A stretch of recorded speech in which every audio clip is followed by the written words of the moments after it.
With low housing inventory across the state of Connecticut, we've seen bidding wars on nearly every property listed.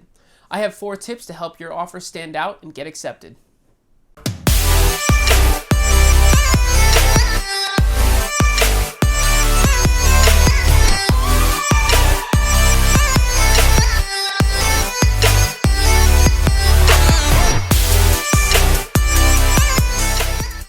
How's it going, everyone? James Beckett here from the Southbury, Connecticut Berkshire Hathaway office. Today I've got some tips that I've been using with my buyers to help them get their offers accepted in this low inventory, high demand market that we've been experiencing in the state of Connecticut. All right, first up, and probably the most obvious, is going to be the offer amount. Most homes are currently selling at asking or just above, so I really encourage you to come in with a strong offer right off the bat, especially if this is a home that you like. I also recommend that my clients try to stay within their budget. This way they could bid up the price of the house just a little bit if needed. Again, if you're really after this house, it's going to make a big difference to you. Tip number 2 is going to be to offer flexibility in the closing date. For some sellers, it's really important that they close right away. But I'm finding currently that a lot of sellers would like to push out the closing date. And the reason for this is they're really looking to find their next property. And with such low inventory, they're having a hard time. If you could either extend the closing date or rent the property back to them after the closing date, that could be really beneficial to them and will definitely make your offer stand out. All right, tip number 3 is going to be to shorten or possibly eliminate the contingency period. Now, the contingency period is just after accepting the offer, and it's usually a 14-day time window which you're allowed to do the inspections as the buyer. Most home buyers, if they're going to back out of purchasing a home, it's going to be during the inspection period or just after it when they're negotiating. Now, I recommend shortening this period because it's going to show to the seller that you're pretty serious. You want to get into the house, check it out, and get moving on. For them, it's helpful in case you do decide to back out. They can relist almost immediately.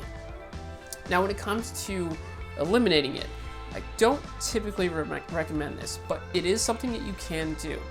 I do recommend, however, that you exercise some serious caution and take a good look at the home when you go through for that initial showing.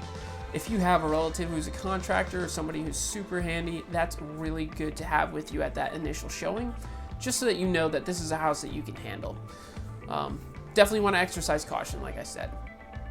All right, tip number 4 is going to be to use an escalation clause. Now, this is something I hadn't really run into earlier in my real estate career, but this is something I've seen quite a bit more frequently lately. In fact, one of my sellers just accepted this on their home. It was pretty useful to the buyer. It definitely made their offer stand out to us. So essentially what an escalation clause is that, let's just look at a home that's for sale, and we'll say it's $300,000. You're willing to purchase the home for $300,000 is what you're writing up in the contract. But in the escalation clause, you say that you're willing to beat any other bid by $2,500 up to, and you'll put a ceiling here, $310,000, which of course has to still be within your budget that you're pre-qualified for.